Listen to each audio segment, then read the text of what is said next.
Di desa Muara Punjung, Kabupaten Musi Banyuasin, mengalir kisah tentang pusaka tua yang diyakini menyimpan kekuatan gaib.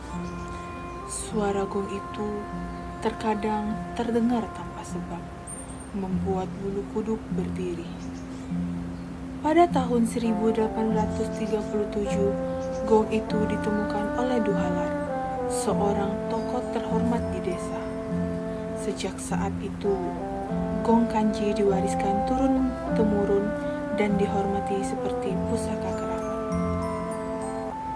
Asal gong kanji dipercayai berasal dari Jawa Timur, dibawa oleh tokoh sakti bernama Puyang Punjung. Ia adalah seorang bangsawan dan spiritualis dari Tanah Jawa. Karena wibawanya, ia diangkat sebagai pemimpin spiritual, diberi gelar Tuan Si Junjung Datu Mokodim bin Sultan Bina. Sejak saat itu, gong itu menjadi simbol pemersatu marga Muara Punjung. Gong kanji hanya dibunyikan saat upacara sakral.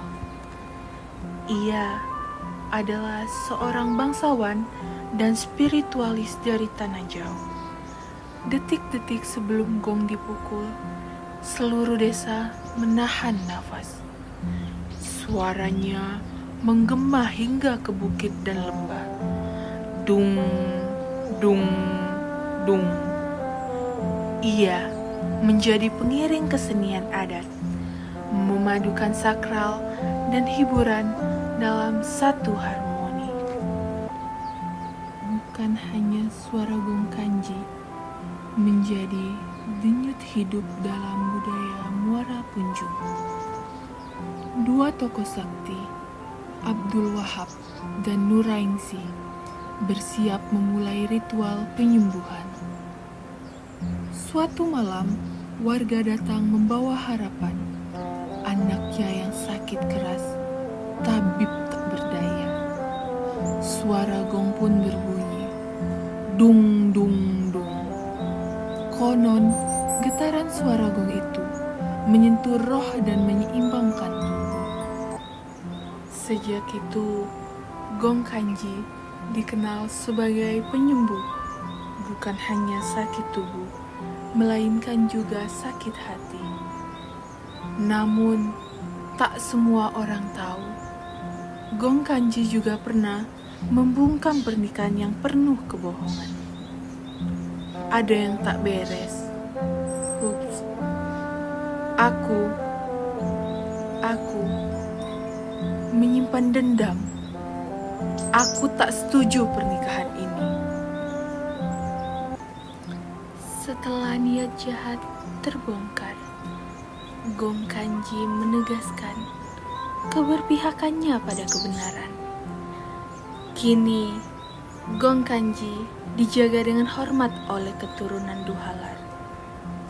Kau bukan hanya pusaka, kau jiwa desa ini. Gong ini tidak bisa dibohongi, dia berbunyi hanya untuk yang bersih hatinya. Setelah niat jahat terbongkar, gong kanji menegaskan keberpihakannya pada kebenaran. Kini, gong kanji dijaga dengan hormat oleh keturunan Duhalar. Tak semua orang bisa memahami bahasa alam, tapi gong kanji bisa membacanya. Angin dari arah Bukit Serindit ini bukan angin biasa. 3 malam berturut-turut, gong berdentang sendiri. Itu pertanda keseimbangan terganggu. Gong kanji bukan sekedar benda. Ia mendengar, melihat dan memperingatkan. Jika kau ingin bicara, aku siap mendengarmu. Tak semua bisa menyatu dengan gong kanji. Hanya darah keturunan Puyang. Puyang Punjung dulu dikenal bisa memanggil hujan. memenangkan amukan sungai. Dung, dung, dan dung. Ia melihat masa depan dalam getarannya. Gong Kanji bisa berbicara. Kita akan diuji kekompakan sebagai marga. Ini perintah Gong. Panen dimulai malam purnama mendatang. Tapi belum waktunya. Apa kita yakin? Segerombolan masyarakat berkata, dulu yang ragu pada Gong, ladangnya habis dilanda air. Sekali lagi, Gong Kanji menyelamatkan dengan caranya yang sunyi tapi pasti. Hari-hari berlalu, Gong Kanji tak lagi sering berbunyi. Dari kisah rakyat Gong Kanji Desa Muara Punjung, kita dapat memetik suara yang tak pernah padam atau gema dari masa lalu.